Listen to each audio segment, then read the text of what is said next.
Right please student থেকে আমরা নেই পিছনে আসসালামু আলাইকুম স্যার, ওয়ালাইকুম। আমি Elma Nurain Momo 19-20 session department of management. Sir, প্রথমত আমি একটু কৃতজ্ঞতা প্রকাশ করতে চাই যে আমি নিজের ক্যাম্পাসে দাঁড়িয়ে প্রধানমন্ত্রী স্যারের কাছে আমার কনসার্নগুলো শেয়ার করতে পারছি। স্যার, আমি এখন মাস্টার্স করছি এবং থিসিস করছি। আমার শুরু থেকেই গবেষণায় অনেক আগ্রহ ছিল।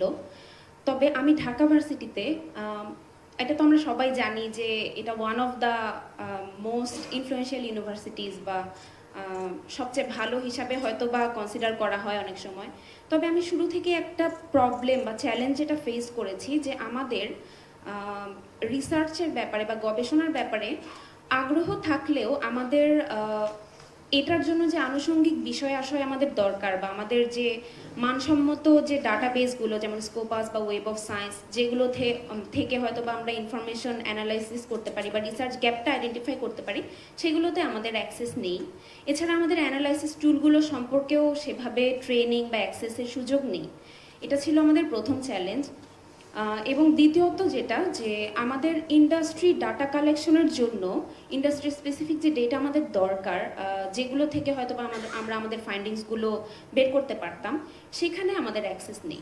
মোস্টলি আমাদের ডিপার্টমেন্টে থিওরিটিক্যাল বা ম্যাথোডোলজিক্যাল বিভিন্ন নলেজ আমাদের সাথে দেওয়া হয়, কিন্তু প্র্যাকটিক্যালি যে ইনসাইটগুলো আমাদের দরকার, যেগুলোর উপর আমরা অ্যানালাইসিস করতে পারি, সেই ব্যাপারে আমাদের তেমন কোনো সহায়তা নেই।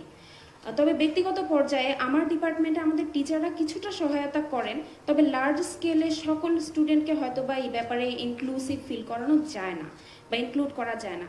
আমি 31 দফায় দেখেছি বিএনপি যে 24 নম্বর পয়েন্টে গবেষণা ক্ষেত্রে আরও উন্নত কিভাবে করা যায়, সবাইকে ইনক্লুড করা যায়, এই ব্যাপারে একটি পয়েন্ট আছে এবং জিডিপির 5% শিক্ষাক্ষেত্রে ইনভেস্ট করা হবে, এই ব্যাপারটি আছে।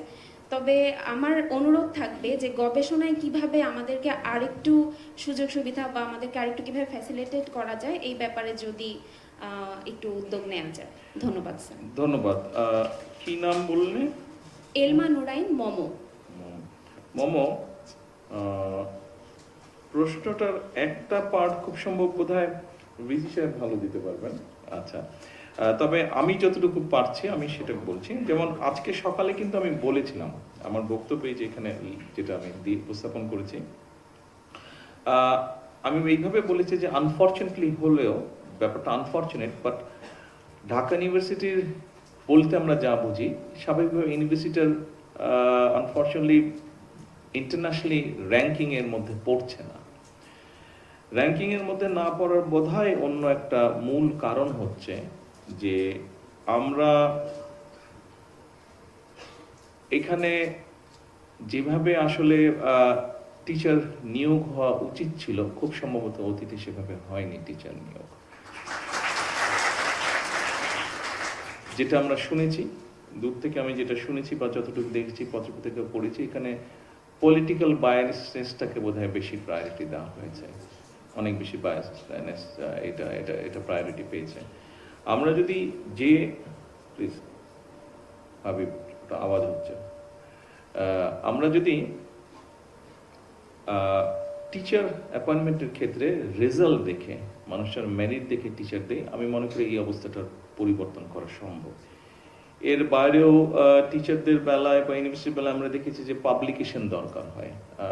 ডিন বা বিভিন্ন পদে যারা যান, বিভিন্ন রকম পাবলিকেশন, সাইটেশন, এই বিষয়গুলো বোধহয় থাকে, কিন্তু সেগুলোরও আমরা অ্যাবসেন্স দেখেছি। তো আমরা যদি এই প্র্যাকটিসগুলো শুরু করি অন্য বিশ্বের ভালো ভালো ইউনিভার্সিটিগুলোতে, যেভাবে সাধারণত হয় টিচার রিক্রুটমেন্ট, টিচারদের যে একজন টিচার হলে উনি একসময় ডিন হবেন, একসময় বিভিন্ন ডিপার্টমেন্টের চার্জে উনি যাবেন, এগুলো ওনার একাডেমিক পারফরমেন্স থেকেই হয়ে থাকে।